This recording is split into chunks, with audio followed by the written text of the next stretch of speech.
अभी मैं अमेरिका के शिकागो शहर में, जो विंडी सिटी के नाम से भी जाने जाते हैं, यहाँ के लोग कहते हैं विंडी सिटी और कमर्शियल कैपिटल ऑफ यूएसए भी कहते हैं, वहाँ के नेवी पियर में हम लोग आए हैं और यहाँ से आर्किटेक्चरल टूर पे निकलेंगे। धूप बहुत कड़ी है, मेरे पंजाब से बहुत सारे मित्र पीछे बैठे हैं, थोड़े नाजुक से हैं, इसलिए वो छाए में बैठे जाके, और मैं ये वीडियो बनाने के लिए ताकि हमारे दूसरे भाई बहन दोस्त इंडिया में भी इसका मजा ले सकें, मैं इस कड़ी धूप में भी बैठा हूँ। उम्मीद है आपको ये मेरा वीडियो पसंद आएगा, और मैं तो धूप में बैठा हूँ इसलिए कि अच्छे से मैं वीडियो बना सकूँ कड़ी धूप के बावजूद। सो स्टे ट्यून्ड, और आगे आगे जैसे हम स्ट्रक्चर टूर में जाते हैं वैसे मैं आपको दिखाने की कोशिश करूँगा। और अभी हमारा आर्किटेक्ट टूर शुरू होने वाला है। शिकागो का स्काईलाइन दिखाई पड़ेगा और हिस्ट्री में बताई जाएगी कि कौन सा बिल्डिंग कब बना और क्यों बना। So stay tuned. Of indigenous nations. A lot of them are still very much present in the city today. Back then, though, it was predominantly the Potawatomi, Ottawa, and Ojibwe tribes. And the name Chicago, of course, comes from another native word, this time Chicagua, meaning either stinky onion or wild garlic, depending on the translation. Both options, though, are very flattering. It's because the swampy marshes that made up much of what is now our downtown, our loop area, it was full of wild onions, leeks, ramps, meaning our town was named after its odor. Welcome to Chicago. So ये कह रही हैं कि Chicago का नाम शुरुआत हुई शिकागोआ से, जिसका मतलब होता है स्टिंकिंग ओनियन। वो उस जमाने की बात है, हजारों साल पहले, जब यहाँ पे बहुत सारे ओनियंस लाए जाते थे और उनकी ट्रेडिंग होती थी।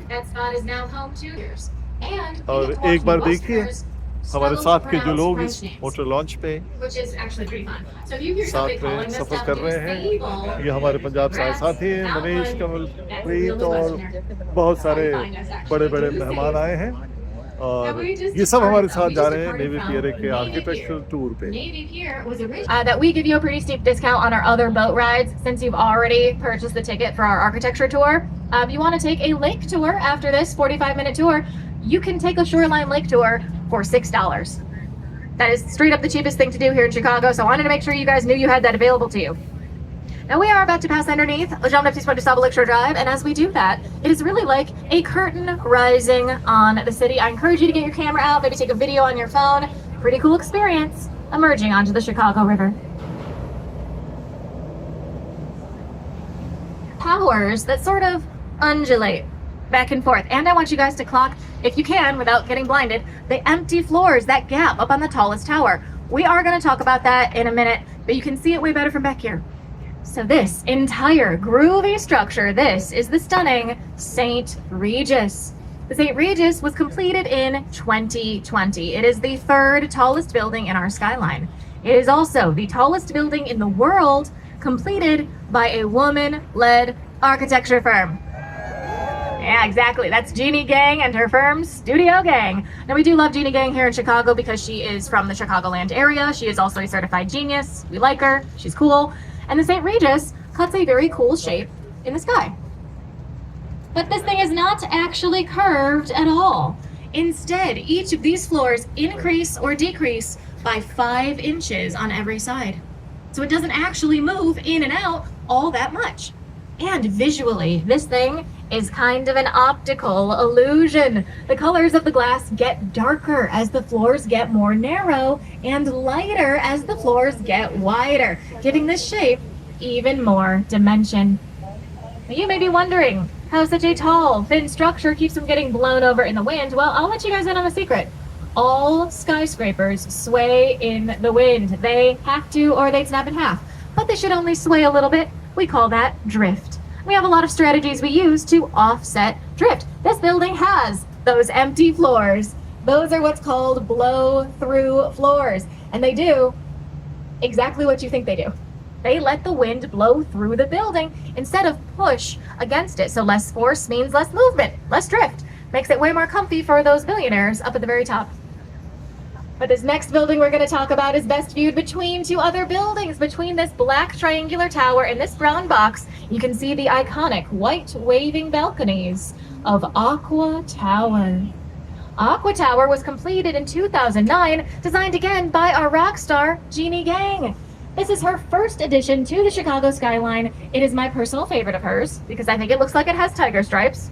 But the inspiration for Aqua Tower was topography maps, a vertical landscape full of hills, valleys, and pools.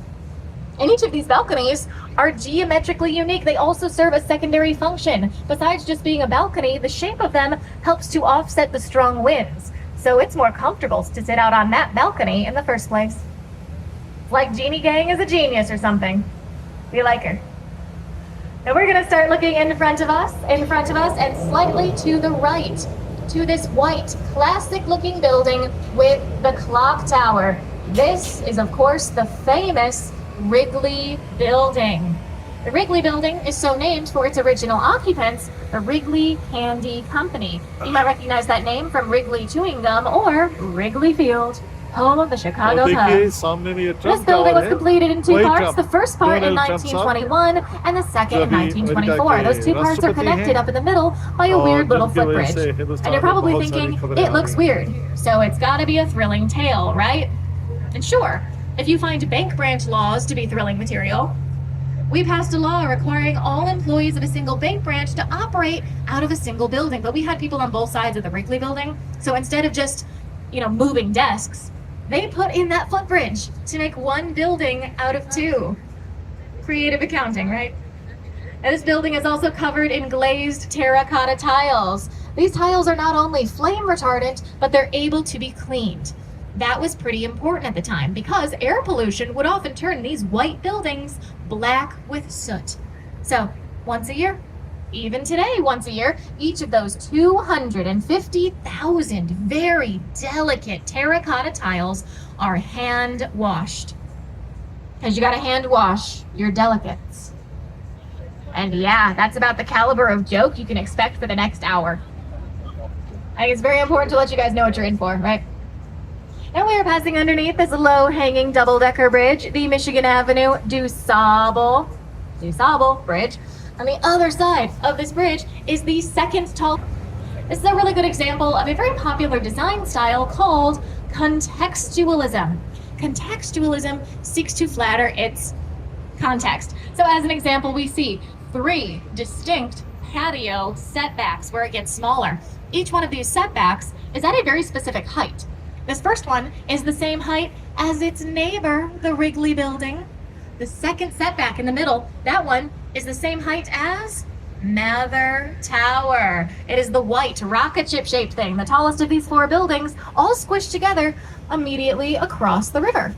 And the third and tallest setback, that one is the same height as its neighbor on the other side, this black box tower peeking out around the corner called the AMA Plaza. So contextualism is about contextualizing the surroundings. Now in this spot, we also have black box modernism. This building was completed by Mies van der Rohe. Mies van der Rohe is a very influential architect, considered the father of modernism. More specifically, black box modernism. Name checks out, right? So Mies van der Rohe really championed the idea of design as purely purpose-driven, important because of its functionality, and beautiful because of the precision it takes to achieve that. Now we are, of course, going to dive into the history of the black box in Chicago, but we're going to do it later because right now we have to gander at these 2 wacky corn cobs next door. He is quoted to say, "There are no right angles in nature, so you will find no right angles in my building," which is a very sassy quotation from Bertrand Goldberg. And does appear that it's true. All of these apartment units are shaped kind of like flower petals, which is adorable. And within the complex, we have a hotel, a theater, shopping, restaurants, daycare center, bowling alley, gym, ice skating rink, movie theater, plenty of valet parking, and of course, a marina underneath. So only the essentials for your average Chicagoan. Legal seafoods से इसमें enjoy कर रहे हैं लोग. Now we're all going to hop over to the left side of the river. We have a blue reflective tower that has cutouts slicing all the way up to the top. This is 111 West Wacker. It's actually had a pretty interesting journey. Construction on 111 started prior to the financial crisis of 2008. It only made it up a third of its projected 90 floors before construction had to stop.